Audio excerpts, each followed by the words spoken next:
Shalom jemaat Tuhan.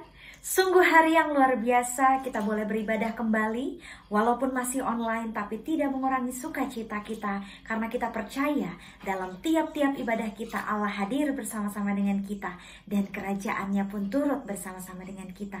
Mari kita berdoa sebelum kita memulai ibadah kita ini. Tuhan Yesus yang baik, terima kasih, mengucap syukur buat waktu yang Tuhan berikan kepada kami, memberkati setiap umat-Mu dimanapun berada yang saat ini menyaksikan tayangan ibadah online ini. Mereka semua diberkati oleh Tuhan. Kami mau mengundang kerajaan Allah hadir di tengah-tengah kami saat ini Tuhan. Kami percaya di dalam waktu-waktu ibadah kami, Allah bersama-sama dengan kami, menjadi kekuatan kami yang teguh, hanya di dalam nama Tuhan Yesus Kristus. Haleluya. Amin. Kita mau angkat pujian, kita mau katakan, kurasakan kasih-Mu Tuhan.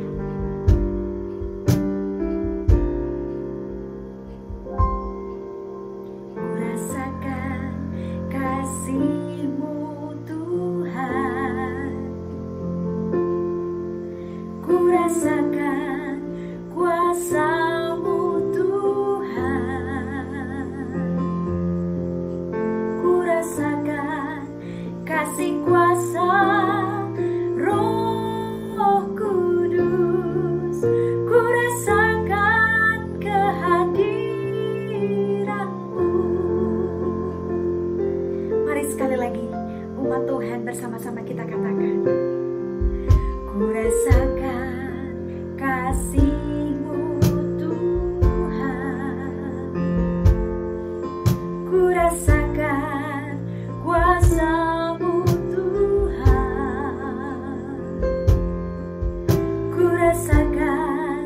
kasih kuasa Roh Kudus, ku rasakan kehadiran-Mu.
Salam sejahtera, selamat pagi Bapak Ibu Saudara. Senang saya bisa membawakan firman Tuhan kembali hadir. Dan saya percaya bahwa kalau kita ada di sini, kita bisa mendengarkan firman Tuhan, itu merupakan satu anugerah yang besar. Mari kita akan sama-sama buka dalam doa. Mari kita berdoa. Tuhan Yesus, kami percaya bahwa pagi ini kalau kami diberi kesempatan, kesehatan, berkumpul, menikmati firman Tuhan, ada suatu maksud yang luar biasa. Biarkan firman yang walaupun dibawakan secara online ini dapat memberkati kehidupan kami. Berfirman, berbicara, kami siap diubahkan, kami siap mendengar. Dalam nama Yesus kami berdoa. Amin. Oke, Bapak Ibu Saudara, pagi ini saya akan membawakan tema tentang kerajaan Allah. Itu tema yang diberikan oleh Bapak Gembala kepada saya tentang kerajaan Allah. Apa itu kerajaan Allah, Bapak Ibu Saudara? Kita sering mendengar dalam Alkitab tentang kerajaan Allah, kerajaan Allah. Yesus berkata kerajaan Allah, Tuhan Yesus berkata tentang kerajaan sorga, itu sama. Kerajaan Allah, kerajaan sorga itu adalah hal yang sama. Tapi pertanyaannya, apakah itu kerajaan Allah? Karena Tuhan Yesus tidak pernah mendefinisikan tentang kerajaan Allah. Apa itu kerajaan Allah? Kerajaan Allah adalah anu, nggak pernah. Kenapa? Karena kalau kita perhatikan Alkitab, Tuhan Yesus berbicara kerajaan Allah itu selalu dalam bentuk perumpamaan. Misalkan dalam kitab Matius, Tuhan Yesus berbicara hal kerajaan sorga, hal kerajaan Allah itu adalah seperti lalang di antara gandum. Selalu Tuhan Yesus berbicara tentang kerajaan Allah dalam bentuk perumpamaan. Hal kerajaan Allah adalah seperti ragi. Seperti apa lagi? Seperti biji sesawi. Selalu lewat perumpamaan. Tidak pernah ada definisi yang mutlak, yang saklek tentang kerajaan Allah. Jadi, apa itu kerajaan Allah? Padahal Bapak Ibu, kerajaan Allah adalah inti dari perjanjian baru. Kerajaan Allah adalah inti dari Tuhan Yesus datang ke dunia ini. Untuk membawa kerajaan Allah terjadi dalam kehidupan kita. Jadi apa itu kerajaan Allah? Sekali lagi Bapak Ibu. Oke, nanti ada slide-nya. Semoga tim multimedia bisa membagi slide juga waktu saya berbicara ini. Nanti ada slide-nya. Kerajaan Allah definisinya adalah wilayah di mana Tuhan Yesus itu memerintah sebagai otoritas tertinggi. Itu arti definisi kerajaan Allah. Jadi saya ulangi Bapak Ibu, kerajaan Allah adalah wilayah tempat di mana Tuhan Yesus itu memerintah sebagai otoritas tertinggi. Itu kerajaan Allah. Jadi kalau Tuhan Yesus memerintah sebagai otoritas tertinggi di suatu tempat, itu bisa saja berbicara soal surga. Surga adalah kerajaan Allah di mana Tuhan Yesus memerintah sebagai otoritas tertinggi. Betul. Kerajaan Allah berbicara soal masa depan. Setuju. Tetapi Bapak Ibu harus dipahami kerajaan Allah itu berbicara di masa sekarang juga. Di mana Tuhan Yesus memerintah sebagai otoritas tertinggi di dalam kehidupan kita. Itu kerajaan Allah. Ya, maka dari itu seorang teolog yang terkenal yang bernama John Calvin mengatakan begini, tugas gereja adalah membuat kerajaan Allah yang tidak kelihatan itu menjadi nyata dalam kehidupan kita. Berupa apa? Perilaku yang sesuai dengan Kristus. Jadi sekali lagi Bapak Ibu, kerajaan Allah adalah wilayah di mana Tuhan Yesus itu bertahta sebagai otoritas tertinggi. Oke, bagaimana caranya? Sekarang pertanyaannya.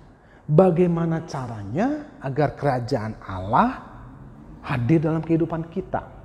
Caranya cuma satu, yaitu mengundang Dia masuk ke dalam hati kita, bertahta dalam hati kita sebagai satu, raja.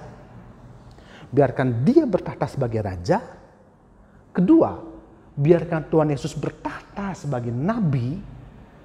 Yang ketiga, biarkan Tuhan Yesus bertahta sebagai imam. Jadi tatkala Tuhan Yesus kita terima dalam kehidupan kita, kita undang Dia bukan hanya sebagai juru selamat saja, bukan. Bukan hanya sebagai imam saja, bukan. Juru selamat itu imam. Bukan hanya itu aja, itu baru sepertiga. Tapi kita sungguh-sungguh mengundang dia sebagai nabi.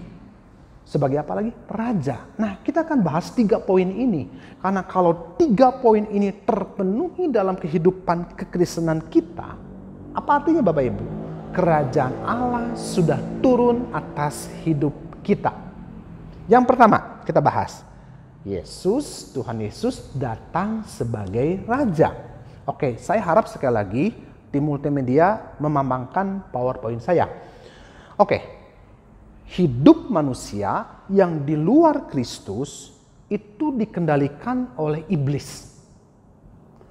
Ayatnya Bapak Ibu, kita akan baca sama-sama Yohanes 8 ayat 44. Kehidupan manusia dikuasai oleh iblis.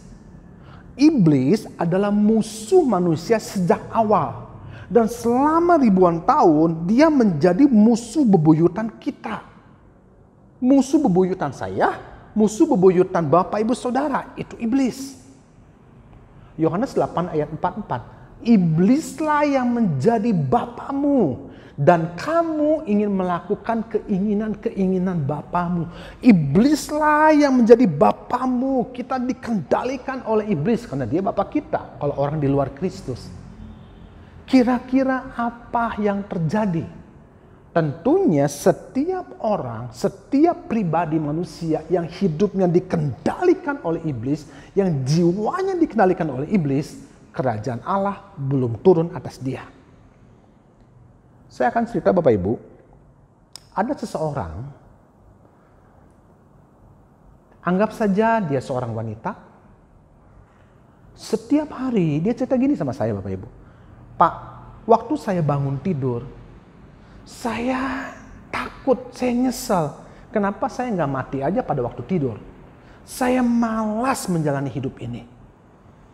Pada waktu saya mau tidur malam-malam, dia bilang, saya takut mati. Tipe orang ini sangat dikuasai oleh iblis.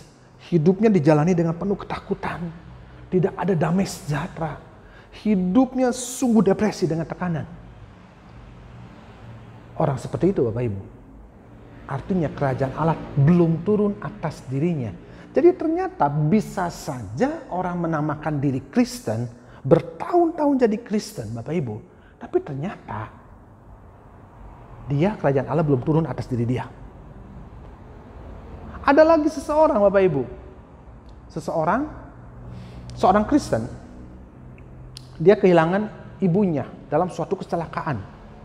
Dia begitu marah sama Tuhan. Dia begitu depresi. Jiwanya tersiksa. Ingat, jiwanya disiksa.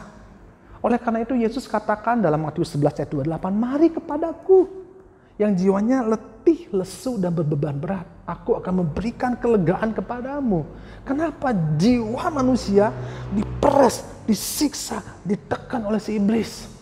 Kita lelah Bapak Ibu. Nah, lalu balik lagi ke tadi yang kehilangan ibunya dalam suatu kecelakaan mobil. Dia marah sama Tuhan. Dia meninggalkan Tuhan. Dia benci sama Tuhan. Dan dia terikat kepada kuasa gelap. Pertanyaannya, bagaimana cara membebaskan orang-orang seperti ini? Karena kerajaan Allah belum turun, Yesus belum bertahta. Oleh karena itu Bapak Ibu, kita sama-sama baca ayatnya 1 Yohanes 3 ayat 8b. 1 Yohanes 3 ayat 8b. Perhatikan baik-baik Bapak Ibu.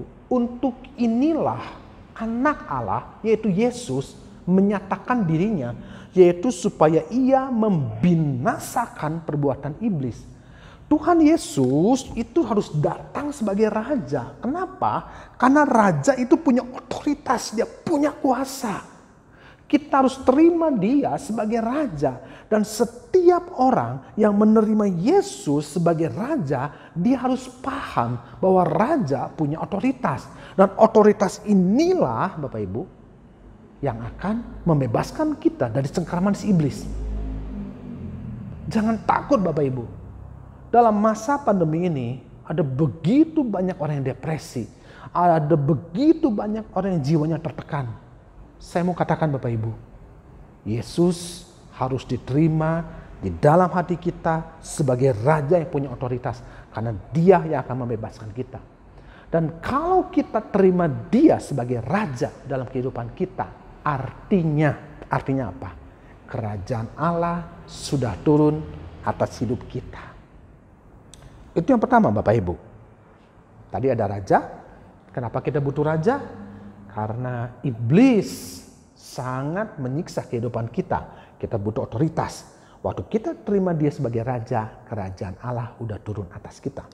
Yang kedua Bapak Ibu, sebagai nabi, waktu kita terima Tuhan Yesus sebagai nabi dalam kehidupan kita, artinya kerajaan Allah sudah turun atas kehidupan kita. Tapi kenapa harus begitu Bapak Ibu? Hidup manusia terpisah dari Allah. Nabi adalah suatu jabatan yang pada zaman dulu itu berfungsi untuk yang menyampaikan firman Tuhan. Jadi kalau Bapak Ibu perhatikan nabi-nabi yang dulu, tugas nabi itu selalu menyampaikan firman Tuhan. Begitu. Nah, pada waktu manusia jatuh ke dalam dosa, manusia itu udah gak bisa dengar suara Tuhan. Karena itu dalam kitab Yesaya dikatakan, hei manusia yang menjadi dinding pemisah antara engkau dan aku adalah segala kejahatanmu dan segala dosamu. Yang membuat aku gak dengar kamu adalah segala kejahatan dan dosa kita. Waktu manusia jatuh ke dalam dosa, kita udah gak bisa dengar suara Tuhan. Dan Bapak Ibu, perhatikan baik-baik Bapak Ibu. Dalam Yohanes 1 ayat 14. Yohanes 1 ayat 14. Dikatakan bagaimana? Firman itu telah menjadi manusia dan diam di antara kita. Dan kita telah melihat kemuliaannya, huruf besarnya itu. Yaitu kemuliaan yang diberikan kepadanya sebagai anak tunggal Bapa, penuh kasih karunia dan kebenaran. Yesus bukan menyampaikan firman Tuhan. Kenapa? Karena Dia sendiri firman.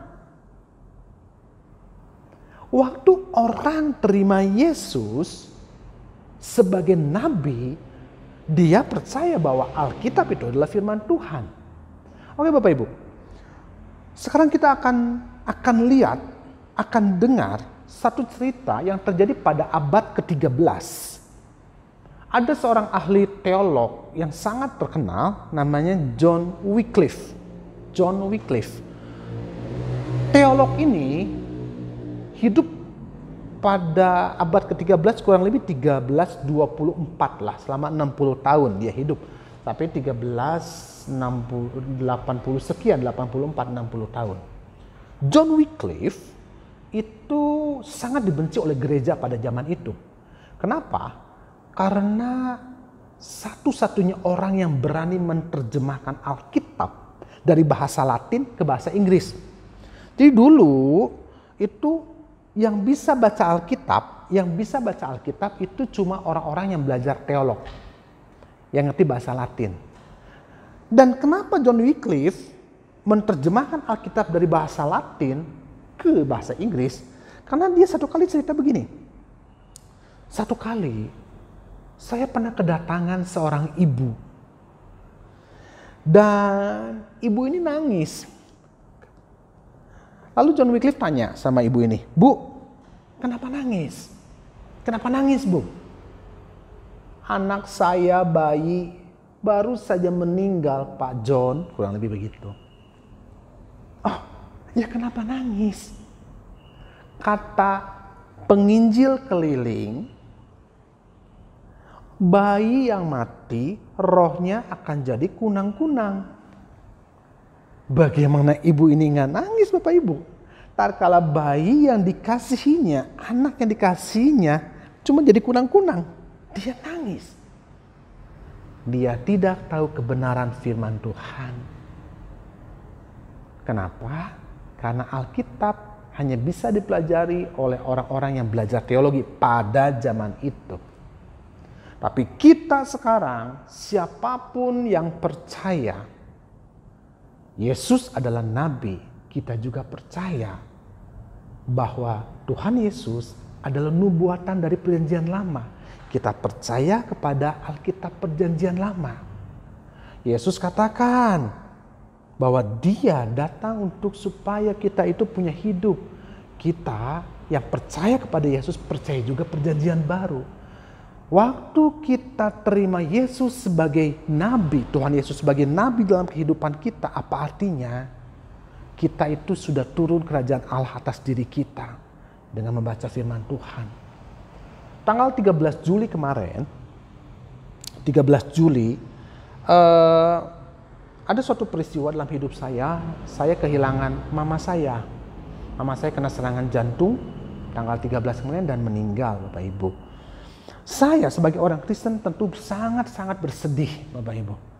Tapi saya percaya firman Tuhan. Waktu orang percaya firman Tuhan, kerajaan Allah itu turun atas diri dia.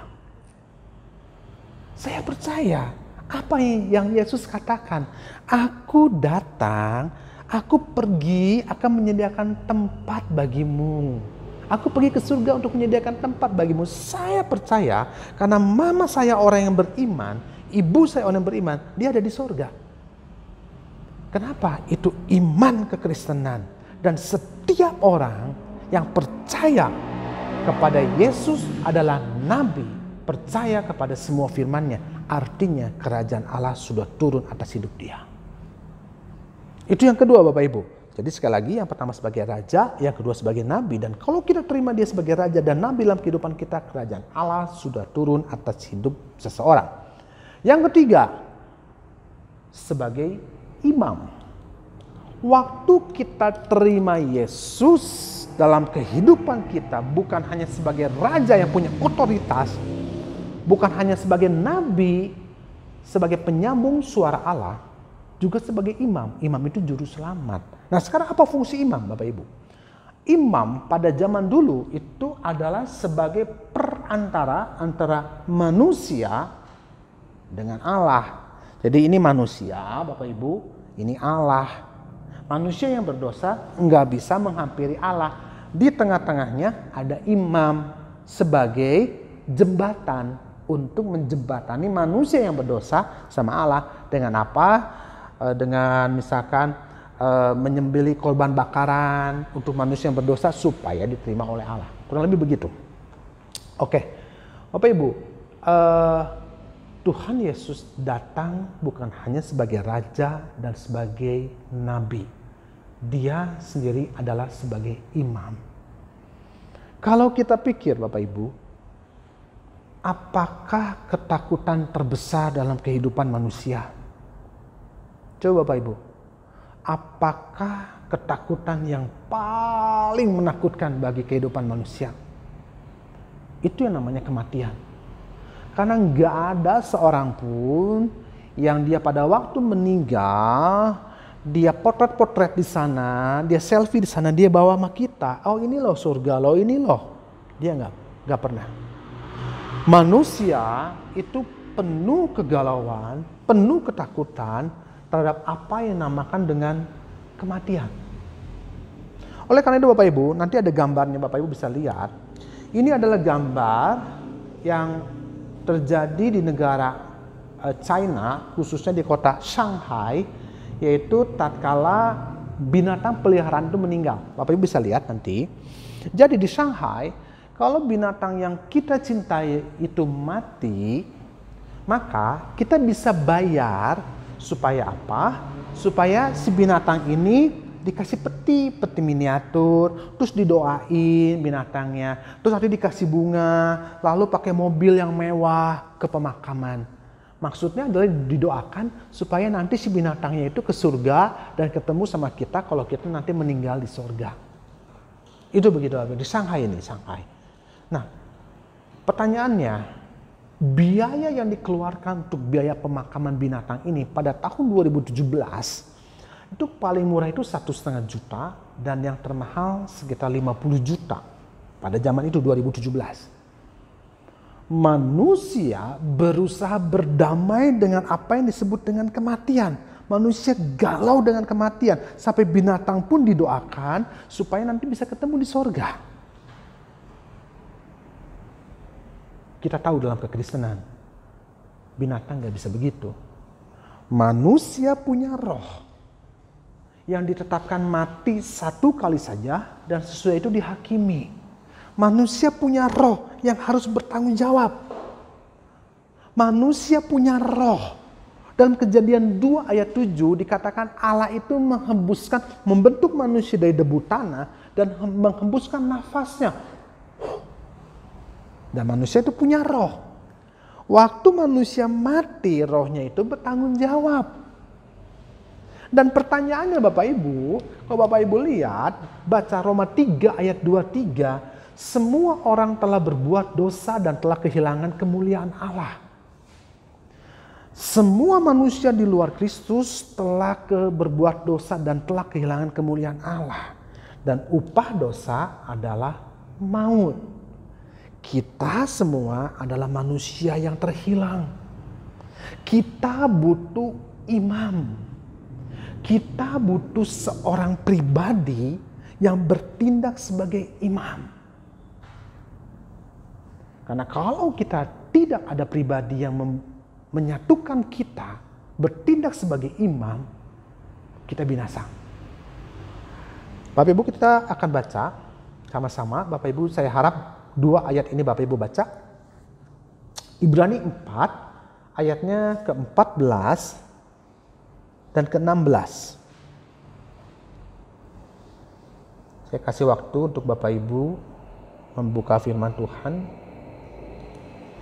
Ibrani 4 ayat 14 dan 16. Saya bacakan buat Bapak Ibu, dan Bapak Ibu yang sudah membuka ayatnya di rumah, Bapak Ibu dapat sama-sama membaca dengan saya. Ayat 14. Karena kita sekarang mempunyai imam besar agung yang telah melintasi semua langit. Kita semua punya imam besar agung yang telah melintasi semua langit, yaitu Yesus Anak Allah. Baiklah kita teguh berpegang pada pengakuan imam kita. Ayat yang sangat bagus, ayat 16. Sebab itu marilah kita dengan penuh keberanian menghampiri tahta kasih karunia, supaya kita menerima rahmat dan menemukan kasih karunia untuk mendapat pertolongan kita pada waktunya. Ayat 16 saya ulangi. Sebab itu marilah kita dengan penuh keberanian menghampiri apa Bapak Ibu? Tahta kasih karunia. Manusia harus terima Yesus bukan hanya sebagai raja, sebagai nabi, tapi sebagai imam. Waktu kita terima dia sebagai imam, kita percaya bahwa karena dia kita diselamatkan. Dengan begitu kerajaan Allah turun atas kita. Kerajaan Allah turun atas kita. Selagi Bapak Ibu, tujuan Kristus datang ke dunia adalah untuk memulihkan hubungan manusia yang berdosa dengan Allah. Supaya apa? Kerajaan Allah terwujud dalam kehidupan kita. Waktu orang sudah terima Yesus sebagai Raja, Nabi, dan Imam, hidupnya akan berubah. Betul, ada banyak kesulitan. Betul, ada banyak duka. Tapi kualitas hidupnya akan berubah. Dia tidak takut lagi terhadap kematian, hidupnya penuh damai sejahtera, dibebaskan dari rasa duka yang berkepanjangan. Dia mengerti firman Tuhan, hidupnya penuh damai sejahtera, sukacita karena hidupnya mengerti dengan firman Tuhan. Bapak Ibu, karena itu harus ada penggantian kekuasaan dalam kehidupan kita. Tadinya diri kita yang berkuasa Bapak Ibu. Tapi kalau kita mau kerajaan Allah turun atas kita, harus ada penggantian kekuasaan. Kita serahkan tadinya diri kita yang ego, kita terima dia sebagai raja, nabi, dan imam. Dengan demikian kerajaan Allah akan turun atas kehidupan kita. Jadi langkah nyatanya apa Bapak Ibu? Bertobat. Mari semua jemaat yang mendengarkan firman Tuhan ini, saya percaya bahwa Roh Kudus akan berbicara, sudah berbicara dalam diri kita. Langkah iman yang harus kita lakukan adalah bertobat. Bertobat, bertobat, dan bertobat. Terima dia sebagai raja, nabi, dan imam. Mari kita berdoa.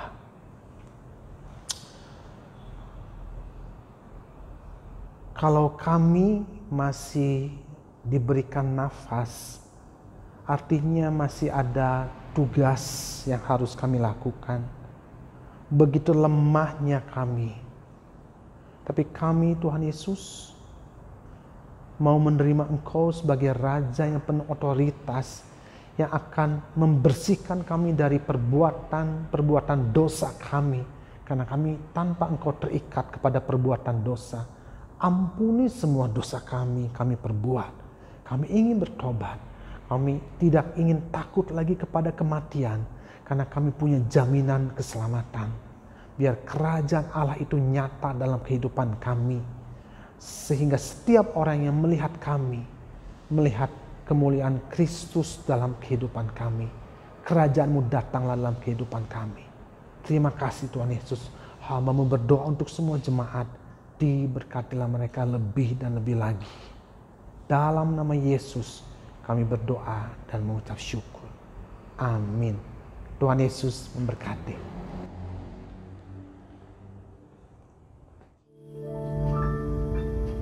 Sungguh firman Tuhan yang luar biasa memberkati setiap kehidupan kita, menjadikan kita pelaku-pelaku firman Tuhan yang terus berpegang teguh di tengah-tengah zaman ini. Tuhan memberikan kita kekuatan yang baru dan memberikan kita kehendak yang luar biasa untuk kemuliaan nama Tuhan.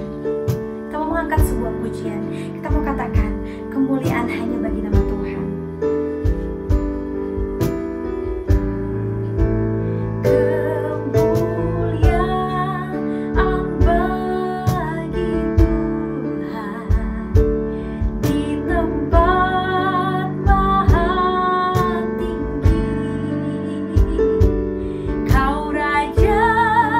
Di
Salam, selamat pagi Bapak Ibu yang dikasihi Tuhan, seluruh pemirsa, seluruh jemaat Tuhan GPP Sejahtera yang pagi hari ini berbahagia karena kita sudah mendengarkan firman Tuhan yang begitu indah yang disampaikan oleh Bapak Wendy. Puji Tuhan ya, kerajaan Allah ada pada kita kalau kita sudah terima Yesus dan lahir baru. Karena tidak mungkin kita bisa mengundang kerajaan surga di dunia ini ya, kalau kita tidak menerima Yesus sebagai Tuhan dan Juru Selamat kita. Karena semua manusia sudah berbuat dosa ya. Tadi di dalam Roma pasal 3 ayat 23, semua manusia sudah berbuat dosa dan kehilangan kemuliaan Allah. Hanya percaya kepada Yesus Kristus karena dia sudah mati dan bangkit untuk saya dan saudara.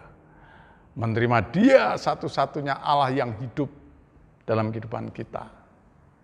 Kita bisa menghadirkan kerajaan Allah itu di dalam hidup kita, di dalam keluarga kita, di dalam jemaat Tuhan GPP Sejahtera, dan pemirsa yang sudah menikmati sabdanya pagi hari ini. Atas nama Gembala Sidang, saya ucapkan terima kasih kepada Bapak Wendy atas pelayanan pagi hari ini. Tuhan memberkati dan Tuhan pakai terus Bapak Wendy dalam pelayanannya. Mari Bapak Ibu Saudara yang dikasihi Tuhan, kita sehati berdoa. Bapa, di dalam nama Tuhan Yesus Kristus, kami mengucap syukur dan terima kasih buat pagi hari ini, buat firman-Mu. Tuhan, biar firman-Mu boleh tertanam di dalam hati kami. Pakai terus hamba-Mu, Bapak Wendy, menjadi alat saluran berkat-Mu. Pakai terus Tuhan Bapak Gembala, Bapak Pendeta Herman, yang Tuhan percayakan untuk mengembalakan domba-domba-Mu. Tambah-tambahkan hikmat hamba-Mu ini Tuhan. Berkati hamba-Mu, apa yang menjadi keperluan kebutuhannya. Tuhan, untuk mendewasakan juga jemaat Tuhan GPP Sejahtera, supaya tambah hikmatnya, tambah maju lagi jemaat-Mu Bapa. Terima kasih Tuhan Yesus, terima kasih. Tuhan, kami sehati berdoa buat saudara kami, Atep dari adik dari Cik Meme. Tuhan, nyatakan kuasa kesembuhan-Mu, biar dia merasakan kasih-Mu Bapa. Oleh bilur-bilur-Mu dan darah-Mu, segala sakit penyakit sudah Engkau sembuhkan. Berkati juga Bapak Lifaing, Tuhan, jamah Tuhan, mujizat masih ada sampai saat ini. Engkau sanggup mengangkat setiap sakit penyakit, khususnya ginjalnya. Dalam nama Tuhan Yesus sembuh. Tuhan juga memberkati Ibu Minu, sempurnakan kesembuhannya Tuhan. Buat Ibu Minu supaya dia merasakan jamahan Tuhan, berkat-berkat Tuhan, merasakan perlindungan Tuhan. Berkati Pak Hasan, berkati proyek-proyeknya di Purwakarta. Kalau sudah selesai Tuhan berikan proyek yang lain. Kami yakin dan percaya Engkau tahu kerinduan keluarga ini, kesetiaannya, pelayanannya. Buat Cynthia juga Tuhan berkati masa mudanya. Pakai menjadi alat saluran berkat-Mu sesuai talenta yang Tuhan berikan. Kami juga berdoa buat Ibu Imelda, Billy, Elke, Aldo, Lukas Stephen, Paula, untuk menjadi alat saluran berkat-Mu Tuhan sesuai talenta yang Tuhan berikan. Berkati anak-anak remaja supaya anak-anak remaja juga makin setia, makin rindu mengiring Engkau Tuhan. Walaupun secara online, namun mereka ada kebangunan rohani di dalam hidup mereka. Kerajaan surga turun atas anak-anak remaja. Berkati bangku sekolah mereka, cukupi segala keperluan kebutuhannya. Berkati anak-anak sekolah minggu Tuhan. Berkati pertumbuhan tubuh jiwa rohnya. Kami serahkan ke dalam tangan-Mu. Dan lawat Tuhan, juga saudara dari Ibu Fayen, berkati, jamah, sembuhkan sakit penyakitnya. Berkati keluarga Ibu Munadi Saleh, berkati keluarga Ibu Giok, Tuhan berkati Ibu Tiur, berkati Tuhan semua jemaat Tuhan GPP Sejahtera, para pemirsa yang mengikuti ibadah pagi hari ini, supaya mendapat berkat-berkat yang indah daripada-Mu. Terima kasih Tuhan, terima kasih. Tuhan, kami juga berdoa buat negara dan bangsa Indonesia. Kami mengucap syukur bahwa sejak penerapan PPKM level 4 pada 26 Juli hingga 2 Agustus mulai ada perbaikan pada skala nasional dibanding sebelumnya. Baik kasus harian, kasus aktif, tingkat kesembuhan dan tingkat hunian rumah sakit. Tuhan berkatilah kebijakan perpanjangan PPKM level 4 kali ini agar berhasil mengendalikan lonjakan penularan COVID-19 sebagaimana yang ditargetkan, supaya setelah 9 Agustus nanti kebijakan PPKM ini bisa dilonggarkan. Tuhan Yesus, kami juga bersyukur, berterima kasih buat kesembuhan pasien-pasien di rumah sakit. Tuhan pakai para dokter, para medis sebagai garda di depan untuk menjadi sarana kesembuhan ilahi. Terima kasih Tuhan. Berkati juga TNI dan Polri yang membantu juga jalannya vaksinasi di mana-mana Tuhan, di seluruh Indonesia. Tuhan berkati dan sadarkan seluruh bangsa Indonesia untuk memberi diri divaksin Tuhan. Dan juga tetap taat dan patuh akan anjuran pemerintah, yaitu protokol kesehatan, supaya terputus rantai penularan COVID-19 ini, sehingga Indonesia boleh kembali normal seperti sedia kala. Terima kasih Tuhan, terima kasih buat anugerah dan kasih kemurahan-Mu.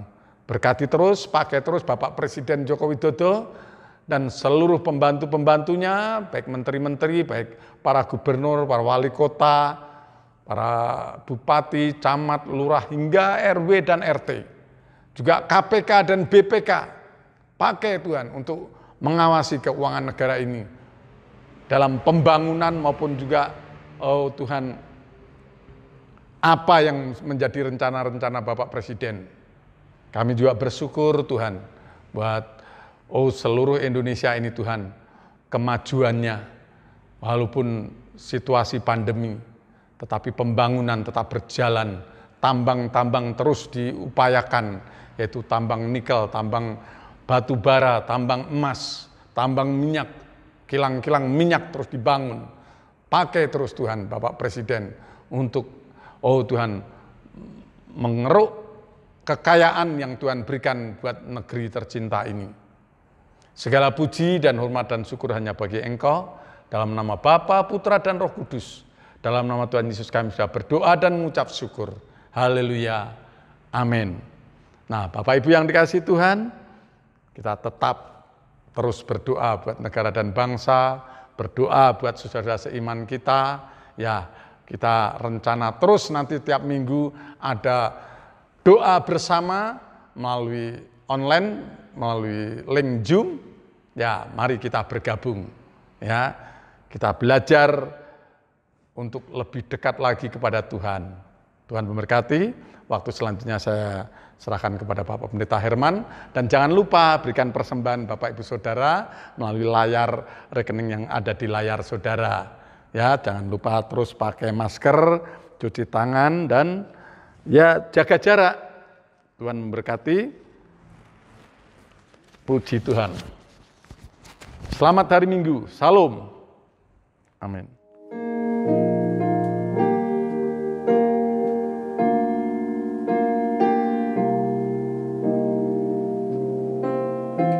Mari kita mengangkat kedua tangan kita. Tuhan memberkati engkau dan melindungi engkau. Tuhan menyinari engkau dengan wajahnya dan memberi engkau kasih karunia. Tuhan menghadapkan wajahnya kepadamu dan memberi engkau damai sejahtera. Terimalah segala berkat terbaik yang sudah Bapa sediakan bagimu. Kasih karunia daripada Tuhan Yesus Kristus dan persekutuan dengan Roh Kudus senantiasa menyertai kami sekalian, mulai pagi hari ini sampai Maranatha Tuhan Yesus datang kembali. Di dalam nama Tuhan Yesus Kristus, kami bersyukur dan berdoa padamu. Amin.